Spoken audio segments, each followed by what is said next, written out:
Okay, Shalom, giving all praises and glory to Yahweh, Ba'ashem, Yahweh Shab, Ba'ashem, Vakar Kodash. My name is Lamadia. I want to give double honors to the elders, apostles, and the bishops of Great Millstone. Shalom to the hopeful elect that sincerely believe in the name of Yahweh Ba'ashem, Yahweh Shab.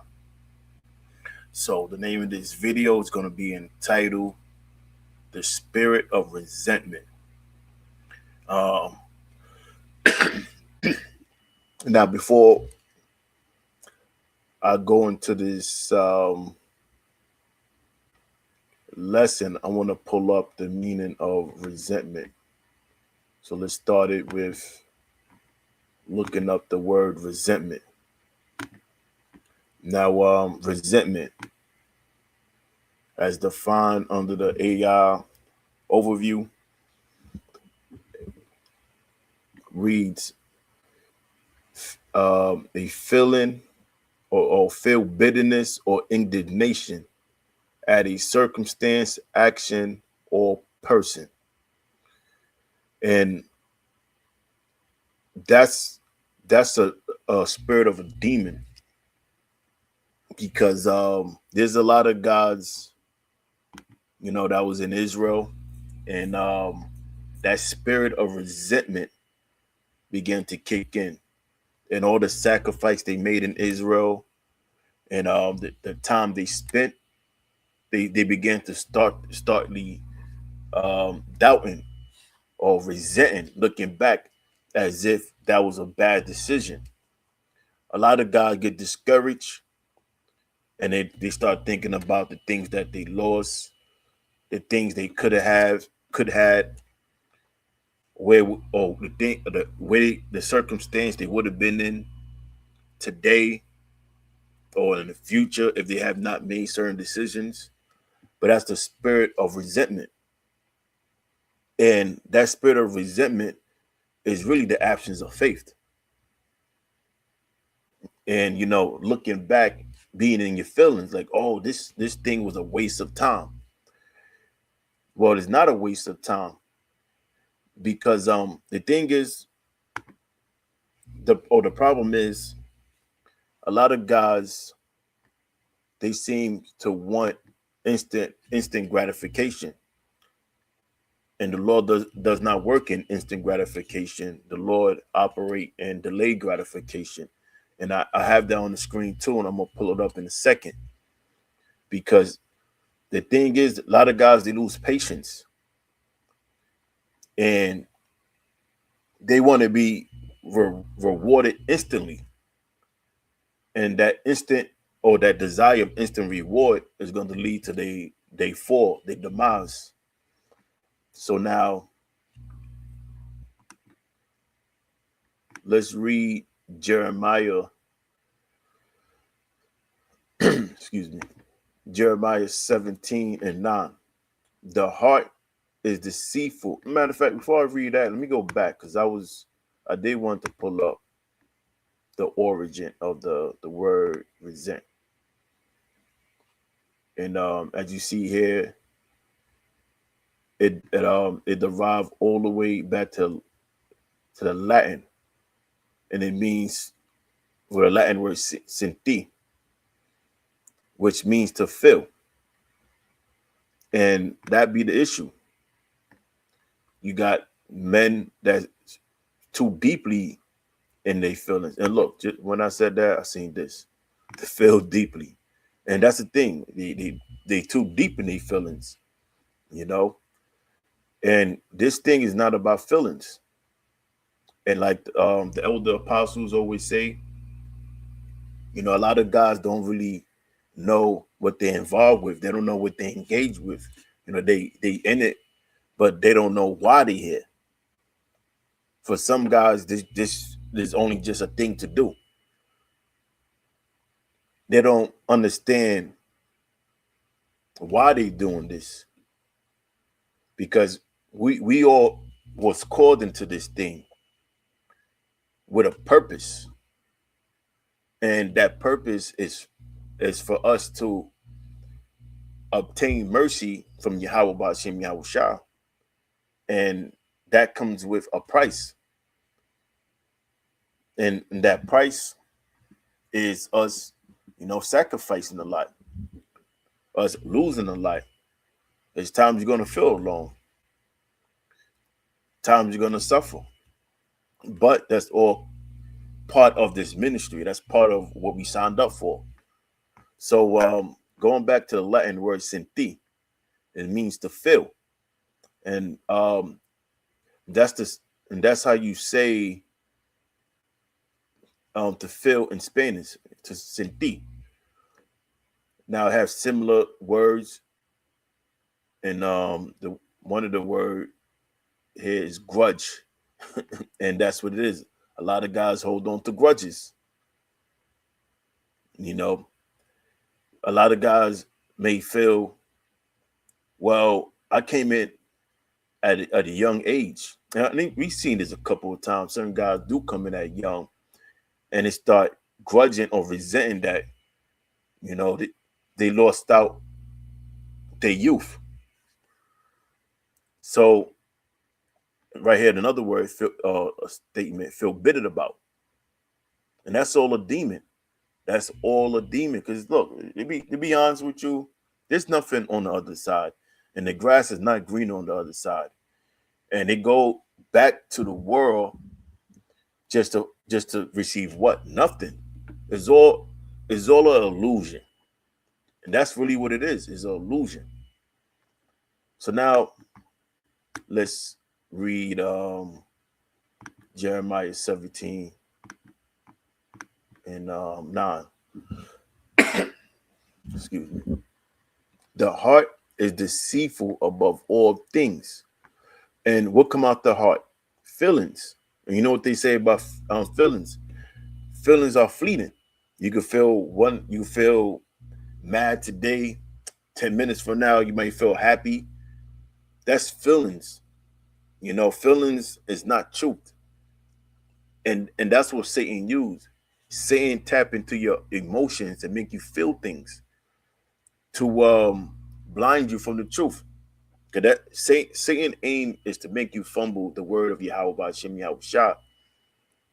So Satan will send circumstances where he could get you into an emotional state and start putting things in your head. But that's why we got the scriptures to fight these things.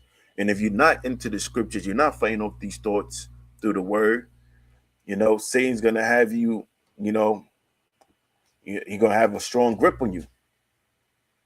And he's going to have a field day in your head. One of the things I learned from the elders and bishops, that I still carry with me to this day is isolation is the devil's playground. Because you got guys that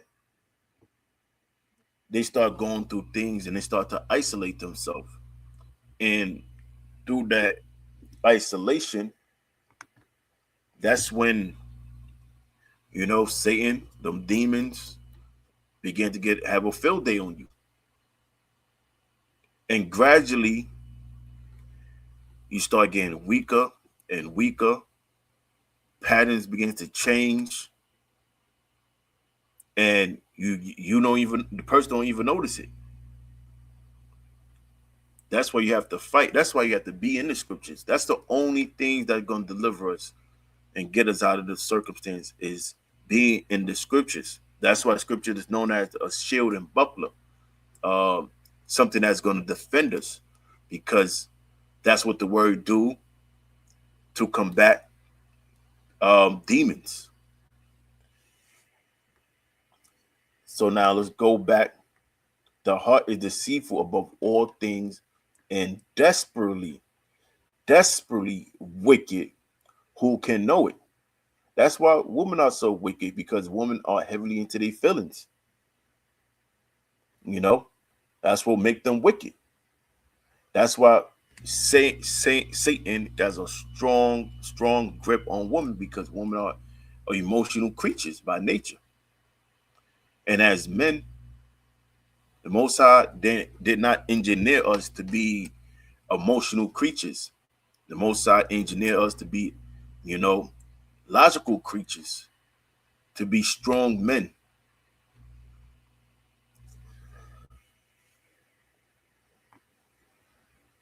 Now, Proverbs 14 and 12. There is a way which seemeth right unto a man, but the end thereof are the ways of death.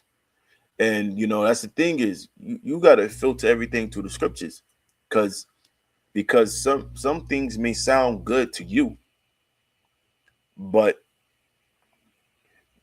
do the scripture support your actions, your decisions? You know, everything must be filtered through the word. So it says, "There is a way which seemeth right unto a man, but the end thereof are the ways of death." Because certain actions, if it's not approved by Yahweh Shem Yahushua, it could lead to your destruction. It could lead to your falls. You know, and that's what also feelings feelings will get you into a lot of trouble. So you got to check your feelings at the door. Go on the fast, pray. So I mentioned earlier about instant gratification. So here's the AI overview of instant gratification. Instant gratification is the desire for immediate pleasure or reward. And that's the thing, a lot of guys, they want that instant reward. You know, they want they want to live, they want the kingdom in Babylon. you know, they want they want the glory before Yahweh shall receive his glory. They want the multiple wives now. They want the gold, the riches now. The respect and everything that, now, the big family. They want all of that things now. Ra- Rather than waiting. Excuse me. See, that having things now attitude is what make men lose patience, because that's not how the Lord operate. This instant gratification. And usually things that's instant usually lead to demise. Like, think about it, like um instant food, like fast food. That's something that'll be instant. That food's not good to you. Um Microwavable food or TV dinners, that's definitely not good for you. And they have a lot of carcinogens in the ingredients that usually leads to cancer. So, you know, things that's instant tend to lead to always demise, whereas things that is delayed usually lead to great reward. Like, even when you cooking, you cooking something, like, let's say you making some oxtails, inside joke. The Pastor Ramlock always talk about, because I used to I used to make some oxtails, but the thing is, you make it, you want that thing to be tender, and it may take 2 hours, 2.5 hours of simmering for it to get tender. And that's for anything you cook something. You want the meat to fall off the bone, but that comes with patience. Whereas you try to cook something, let's say a steak, in 10 minutes, it's gonna taste like rubber. The texture is gonna be hard. Whereas if you let it sit for a little while, it becomes tender. So delay usually comes with great reward. Um, Now, this is delayed gratification. Delayed gratification is the ability to resist an immediate and smaller reward to gain a larger, more valuable one later. And a, a, a good account is with Moses. Give me 1 second. Bear with me.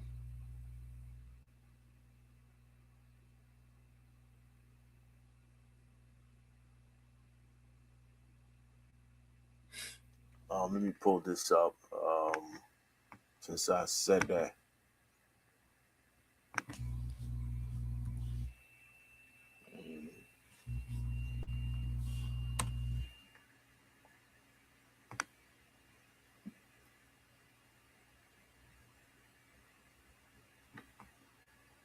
And let me put up another scripture.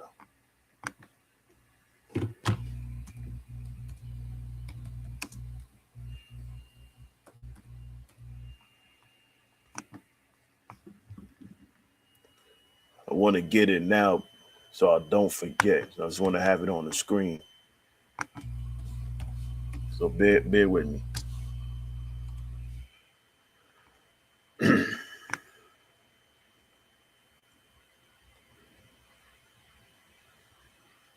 Okay, all right.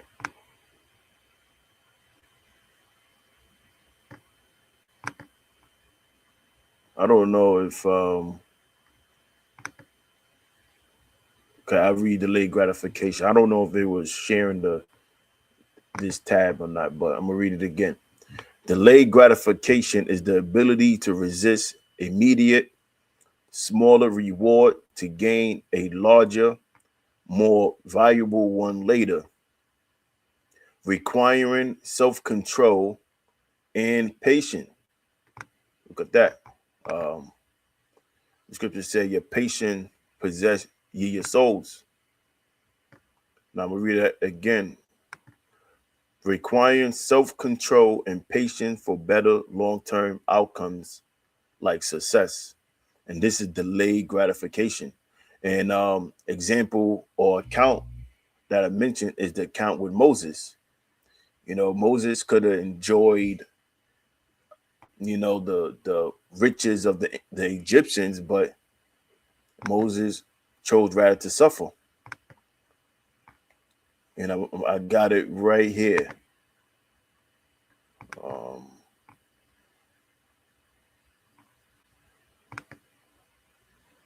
okay. All right, let me read it. Hebrews 11 and 24. By faith, Moses, when he was come to years, refused to be called the son of Pharaoh's daughter, choosing rather to suffer afflictions. So Moses chose to suffer affliction with the people of the Most High than to enjoy the pleasures of sin for a moment, because Moses understood that um, Egypt would eventually be destroyed. So he rather, excuse me, he rather choose delayed gratification rather than instant gratification.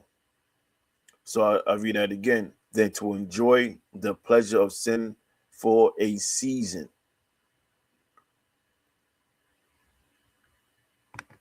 Now let me read this. This is Luke. No, not Luke. Proverbs 18 and 12. Before destruction, the heart of man is haughty. To mean to be proud, high-minded, overly confident. So before destruction, the heart of man is haughty, and before honor is humility. So before we even receive any type of honor, we first must undergo humility. That's why we suffer. That's why we undergoing a lot of loss. We losing a lot. You know, things are being taken away for us. But whatever the Lord take away, just know the Most High is going to replace with something better, as long as you believe and continue.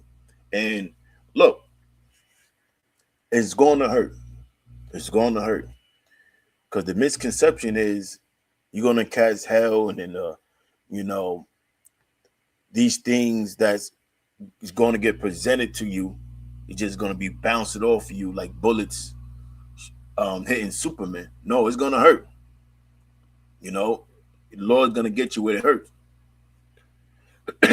because a lot of people say, A lot of people, a lot of people don't understand this. Your faith is not shown when things are going well. Your faith is shown when things are taken away from you and things are not going so well. Because anybody could say they have faith when everything is going well. You got your wife at home. She's feminine. She's doing everything you ask her to do. Your kids doing good in school. You got a good paying job. Anybody could say they have strong faith. But let these things be taken away from you. Will you keep your frame? Your children die. Your wife leave you. You lose your job. Will you keep your frame? That's when your faith is shown. And a good account is the book of Job. Job suffered, and we also gonna suffer.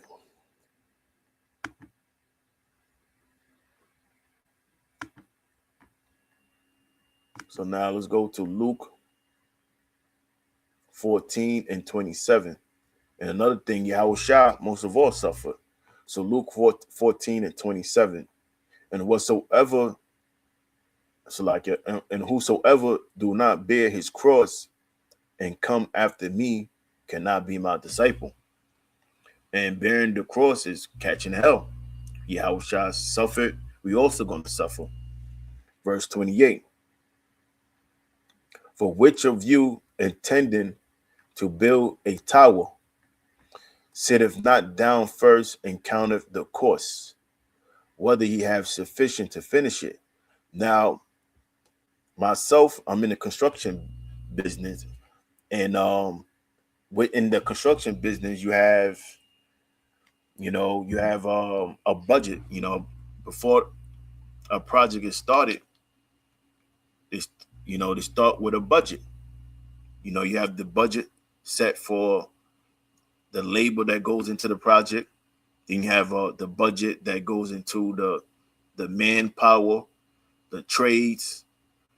These are the things you look into. You got a spending budget, and within that spending budget, you have to account where you have enough to complete the project. So that goes for us.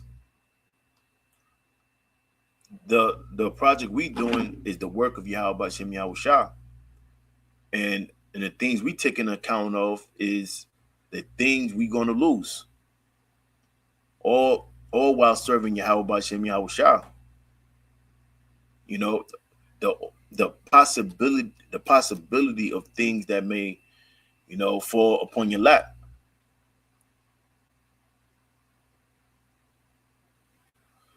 These are the things you have to think about. Like, what if this happened to you? What if that happened to you? Will your faith still be strong? What would you do if this stuff happened? You got to take account of all this stuff. Like, understand what you're really involved with. Verse 29.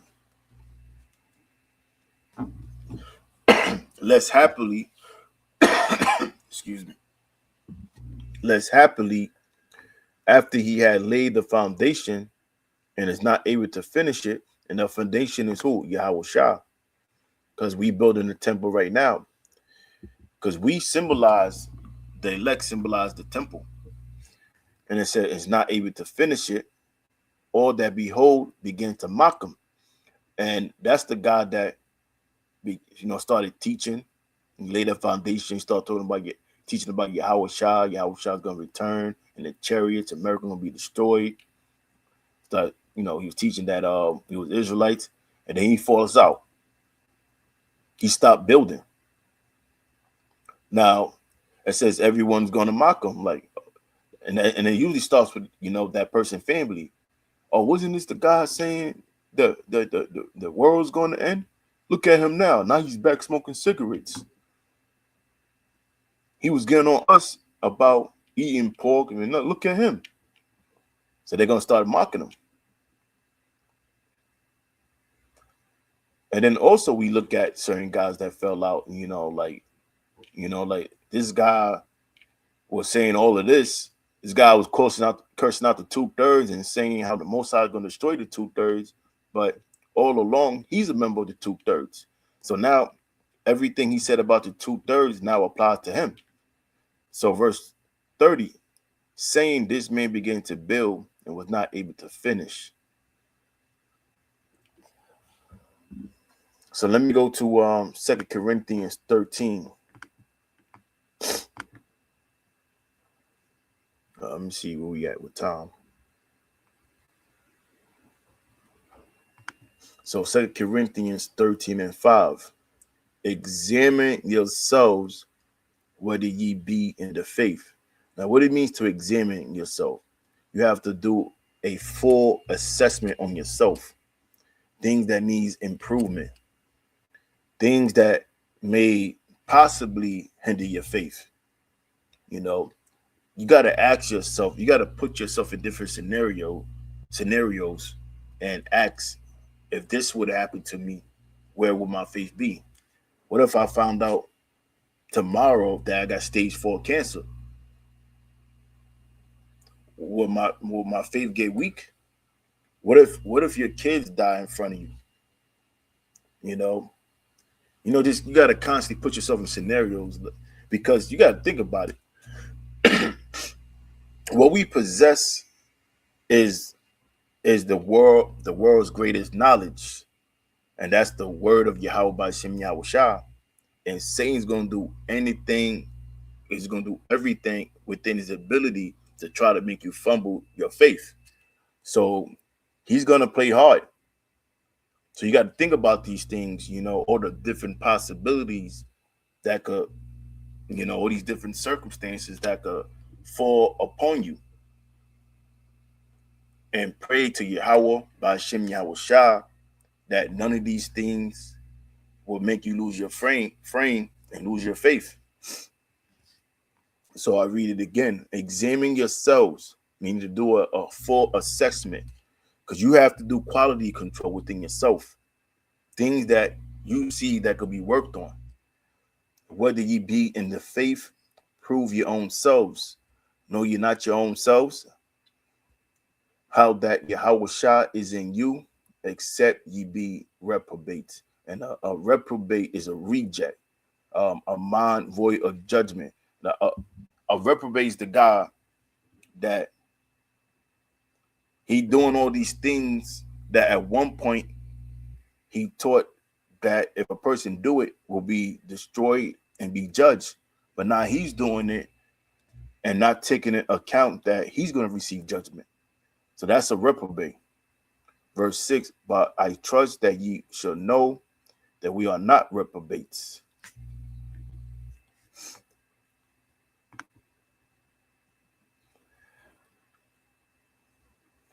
Matthew, bear with me. Let me get some tissue.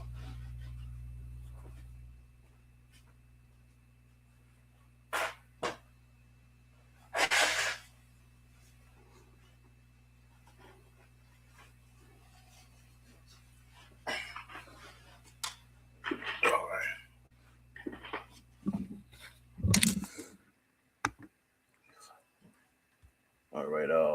Matthew 24 and 42. Watch therefore, for ye know not what hour your Lord do come. And how are we watching? We're looking for current events, and we filtering it through prophecy, through the scriptures. And that's how we measure the time. Verse 43.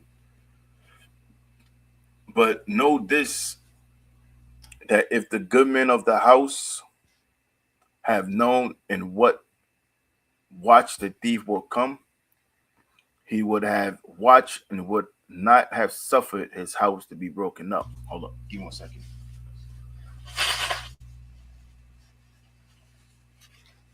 All right. He would have watched and will not, have not suffered his house to be broken up. Therefore be ye also ready, for in such an hour as ye think not the Son of Man cometh. Hold on, give me 1 second. Okay, verse 45. Who then is a faithful and wise servant, whom is the Lord had made ruler over his household, to give them meat in due season? Blessed is that servant whom his Lord, when he cometh, shall find so doing. So yeah, I read it again. Blessed is that servant whom his Lord, when he cometh, shall find so doing. And that's going into the doing the work. You know, we have to do the work. You know, that's how we show our faithfulness to Yahweh Bashim Yahushua. You know, I did a video entitled "There's a Difference Between Finding Time and Making Time." And finding time is when a person try to squeeze something in their schedule they feel that's less important. Whereas making time is when a person prioritizes something and fit it within their schedule. And that comes with elimination of things um, that's less of a priority. So you have to do the work. Verse 47. Rarely I say unto you that he should make him ruler over all his goods. But and if that evil servant should say in his heart, my Lord delay is cometh, and that's a God that's started to resent. You know, that's the guy with the demon of resentment. You start to doubt. And it says, but and if that evil servant should say in his heart, my Lord delay his coming, and how does that sound? That's a person like, man, we're gonna be here for another year or another year. I thought the end was gonna come 5 years ago, 10 years ago. That's a person that's saying, the Lord delay his coming. To the point they start thinking it's not gonna happen. Verse 49, and should begin to smite his fellow servants. And how do you smite his fellow servant? You start doing nigga shit. You start being verbally abusive towards brothers, and talking crazy out of his mouth. Like I seen guys that when I came in, it was over you. So you kind of had to listen to what they had to say. Or they told you to do something, you had to do it. And you knew too at times, like, all right, this guy, he's taking his personal frustration out on brothers. And I'll be straight. Like one guy, I'll just say his name. You had the dude, brothers know, Makawana. This guy was an emotional wreck. He will come and take his personal frustration out on brothers, and you just had to take it. Because, when I first came in, I was a kid, I was 18, 19, I was a teenager coming into this. So I ain't know anything about the world and life and anything experience, but that's an example of that. And dude will come angry every Saturday. Lord forbid you said shalom to that guy. The guy will curse you out. One time he said a few times to me and other brothers and different occasions, yo, don't walk up on me like that. And you were like, damn, nigga, like the fuck? Guys would be tripping. You happy to see this brother, and you go to him, say shalom, you get cursed out. But all along, that's this guy, getting discouraged. So it says, and should begin to smite his fellow servants and to eat and drink with the drunkards. The Lord of that servant shall come in a day when he looketh not for him, in an hour that he is not aware of, and shall cut him asunder and appoint him his portion of the with the hypocrites. That's what the 2/3. The same guy I'm speaking about. This dude, this images of him smoking cigarettes. And I remember being in the camp, and guys will come to. That's when we was on 34th Street and Broadway. Guys will come too close to the camp. Because Broadway, so 34th Street always be busy. So you have people that will walk by, sometimes staying close to the camp, smoking cigarettes, and he will lose it. And he will act real disgusted about it. Now he's smoking cigarettes. Go to show you, this guy, he got demons on him. The Lord rejected him. He is now a reprobate. So it says, and shall cut him asunder and appoint him his portion with the hypocrites. Then should be weeping and gnashing of teeth. And that's going to happen when the nuclear destruction comes.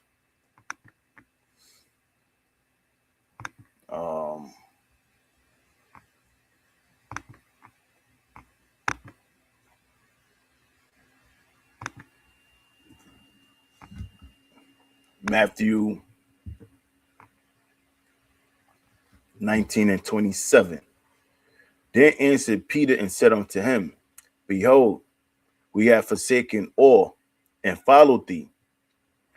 What should we have therefore? And you got to imagine, the passion Peter said that in. He probably had tears in his eyes. And, he was passionate about it. And this is what Yahushua said to him. And Yahushua said unto them, Verily I say unto you, that ye which have followed me in the regeneration, when the Son of Man shall sit in the throne of his glory, ye also shall sit upon 12 thrones, judging the 12 tribes of Israel. And the regeneration is talking about in reincarnation, because they thought the end was back then, but we in the end right now. I mean, the end started 2,000 years ago, but we in the generation where we're going to see the second coming of Yahushua. So verse 29. And everyone that have forsaken houses, or brethren, or sisters, or fathers, or mothers, or wife, or children, or lands, for my name's sake, Yahweh Ba'ashem Yahushua shall receive 100-fold and shall inherit everlasting life. And look, scripture said Job received double of the things he lost, right? And he had great substance, but scripture said we're gonna receive 100-fold. So it's gonna be more than you can even imagine. You think you losing? Now we're gonna invest. We're gonna increase, because everything the loss that we're receiving right now is only an investment, and we're gonna receive 100-fold plus of everything we lost. And we're gonna, as scripture say, inherit everlasting life, meaning we're gonna be immortals. All right. Verse 30. But many that are first should be last, and the last should be first. So I'm gonna close it with Matthew 11, beginning at 1. Let me pull it up. Matthew 11:1. And it came to pass, when Yahushua had made an end of commanding his 12 disciples, he departed thence to teach and to preach in their cities. Now, when John had heard in the prison the works of Yahushua, he sent 2 of his disciples and said unto him, Art thou he that should come, or do we look for another? And I'm going to say this: John the Baptist didn't fall out the truth. And that got to be said, because you got Captain Tazariot and the ISUPK saying that John fell out the truth. Verse 4. Yahushua answered and said unto them, Go and show John again those things which ye do hear and see. The blind receive their sight, and the lame walk. The leopards are cleansed, and the deaf hear. The dead are raised up, and the poor have the gospel preached to them. Here's the point, verse 6. And blessed is he whosoever shall not be offended in me. So you got to keep on. And you're going to have guys that going to feel offended, and they're going to go back. They're going to go back into the world. But they're going to go back into the world for their own destruction. you know. So you just got to keep pushing, keep pushing. Matter of fact, let me see something.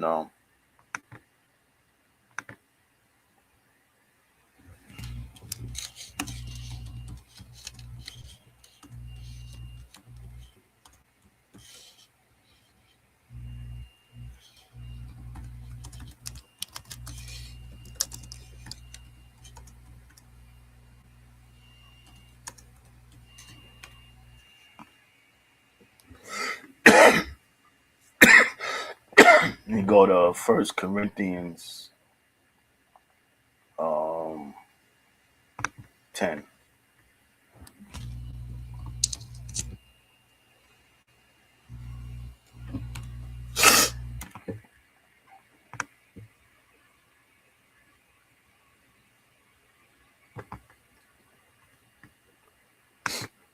And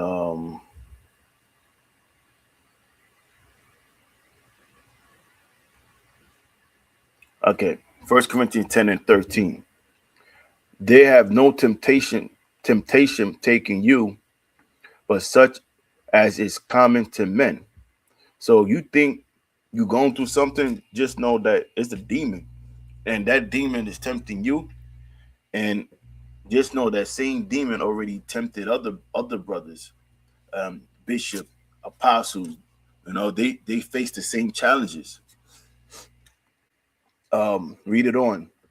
But the Most High is faithful, who will not suffer you to be tempted above that ye are able. So whatever you go through, just know the Most High already gave you the strength to go through it. And it might be challenging, but the Most High is not going to put something on you that you're not able to deal with. So it's just something that's challenging. You just got to keep fighting, keep pushing. Now it says, but will with the temptation also make a way to escape, that ye may be able to bear it. So that's the point. So in closing, stay strong. Um, we almost out of here. And I'm gonna say Kohalayim Yahweh Ba'Shem Yahweh Shah Ba'Shem Bakar Kodash. Until next time, Shalom.